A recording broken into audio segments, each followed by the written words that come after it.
আমি যখন আমার বাচ্চাকে পাঠাতাম তখন করতো ব্রেন ওয়াশ করতো।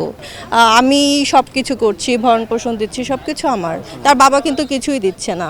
এমন কিছু না, আমি সবসময় যখন মানে বলেছিল কোর্ট থেকে কিছুদিন পর পর যেতে পারবে, তাও কিন্তু রাত থাকতে পারবে না, সকালে যাবে বিকেল 5টার দিকে চলে আসবে। বাট আমরা ওইটা করি না। আমি হচ্ছে সকালে যাই 2 দিন থেকে তারপর আসে, যেন বারবার এরকম হ্যাসেল না হয় এই জন্য। তো তারপর দেখতেছিলাম যে ব্রেন ওয়াশ করা শুরু করলো। আমার ছেলে যখনই ওখান থেকে আসে তখন বলতেছে, মাম্মি এটা বলে ওটা বলে, তোমার কাছে আসতে মানা করে, হ্যাঁ এরকম কিছু। মানে ওরা চাচ্ছিল যে পুরাটা ছেলে, মানে পুরাটা ওকে ওকে চেয়েছিল।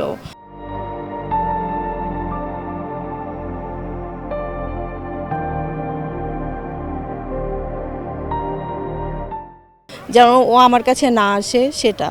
তো আমি তার জন্য ভাবলাম যে এরকম করলে তো তখন প্রবলেম হয়ে যাবে, এই জন্য আমি একটু কম কম মানে যেতে দিচ্ছিলাম।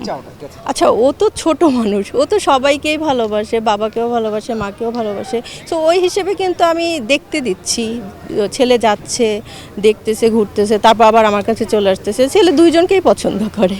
6 মাস পর 2 দিনের জন্য যায় বা 1 বছর পর যায়, প্রায় যায় না। সে আসলে কি করে, যখন আমার বাচ্চাটা যায় তখন অনেকগুলা পিকচার তুলে ফেলে।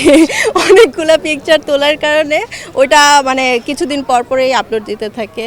তো সবাই মনে করে ওর কাছে থাকে। এইটা আসলে আমি বলতে চাচ্ছি এটা একটা পলিটিক্স নাকি আমি জানি না, কারণ আমার কাছে আমার কমেন্টে আসে সবসময় যে তোমার বাচ্চা তোমার কাছে নাই কেন। আমি তো আমার বাচ্চাকে সবসময় আমার কাছেই কিন্তু থাকে, আমার বাচ্চা আমার কাছেই থাকে। আমি সব কিছু করছি, ভরণ পোষণ দিচ্ছি, সব কিছু আমার। তার বাবা কিন্তু কিছুই দিচ্ছে না, আসলে কিচ্ছু দিচ্ছে না, আমার কাছেই থাকছে।